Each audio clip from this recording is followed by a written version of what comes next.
I'm Dennis Green, President of Church Development and founder of the Stewardship System. In the past 18 years, we've helped hundreds of churches in their stewardship efforts and their capital campaigns, and we've learned something from every single one of those. Stewardship is our passion. Capital campaigns is our ministry. Now remember the 7 elements of the stewardship system that is vital for you to implement during your capital campaign. Number 1, you've got to teach people what is stewardship. Remember that metaphor of the Holy Land, where the Jordan River flows into the Sea of Galilee, flows through and nourishes the people and crops in that vicinity. Then it flows out to the Dead Sea. And the big difference between those two is that the Sea of Galilee takes God's blessings and then passes it on, where the Dead Sea does not. It takes those blessings and then holds tightly and unfortunately becomes stagnant. And that's what our lives can become if we don't allow God's blessings to flow through us. That's the first element of a successful capital campaign, teaching stewardship. Number 2, engaging people in prayer so their decision to give is between them and God and based on the prayer of discernment. Dear God, how would you work through me?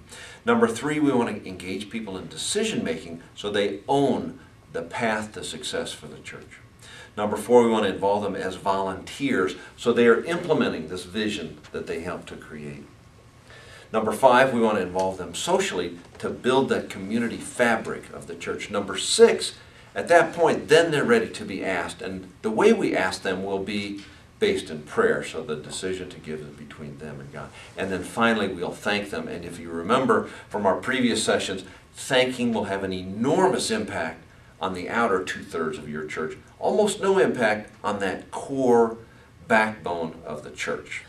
Now, a church capital campaign exists to raise funds for the non-ordinary expenditures you might have. It might be to build a new facility, to renovate, or to pay down debt. Those are the 3 most common uses of those extra funds. Now, as you consider a capital campaign, pursuing the stewardship systems approach will have an enormous impact on your level of success. We had the good fortune of seeing some research from Commerce Bank analyzing 39 of their church projects that they funded, and we discovered, on average, the secular-based capital campaigns that funded those projects raised an average of 140%. We compared those to 39 capital campaigns that were conducted based on the stewardship system, which raised 250% of annual giving.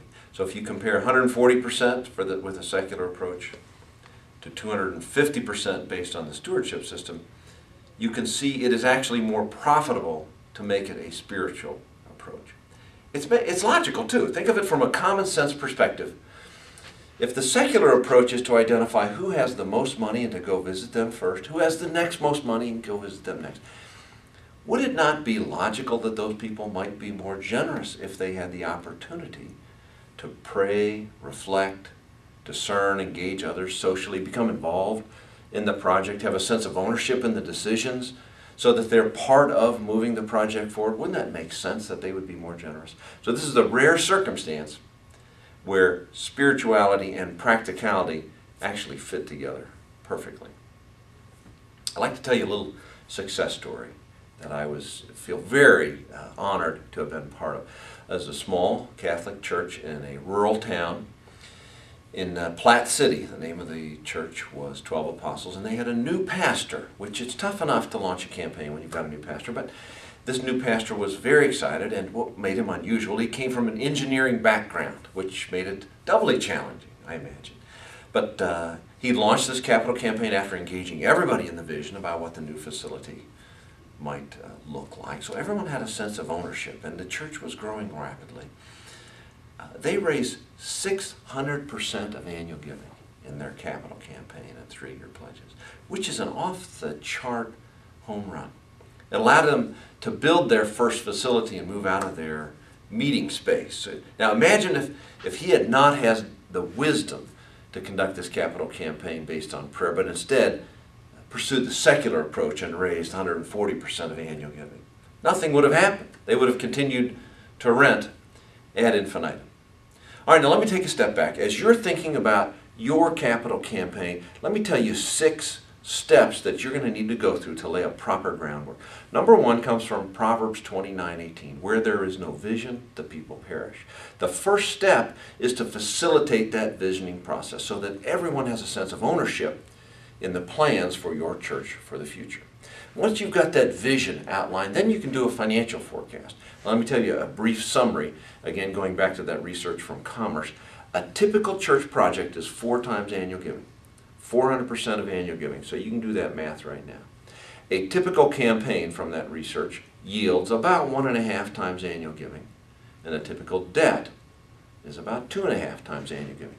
Now, if you stray far from that norm in planning your project being bigger than 4 times annual giving, you'll probably run into trouble. Bankers will phrase these parameters in different ways, but 4 times annual giving is a comfortable level for planning your project. If we can help you, we think we're going to raise much more money than that, 140% of annual giving, which will alleviate your debt load down the road. But if you just look at that norm of 400% of annual giving, that's a good point of departure.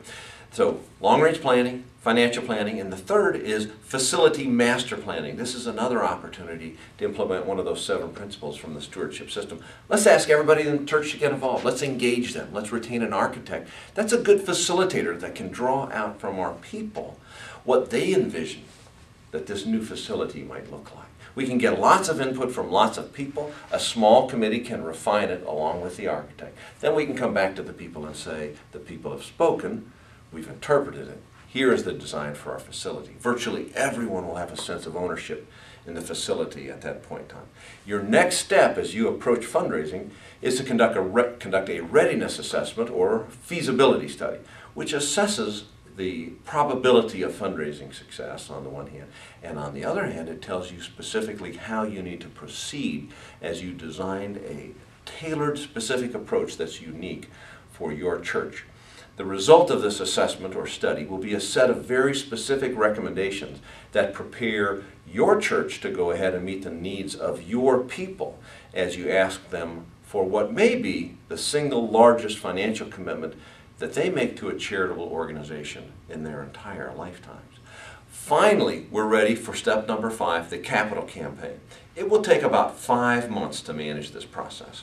This process will be a reflection of the 7 principles of the stewardship system.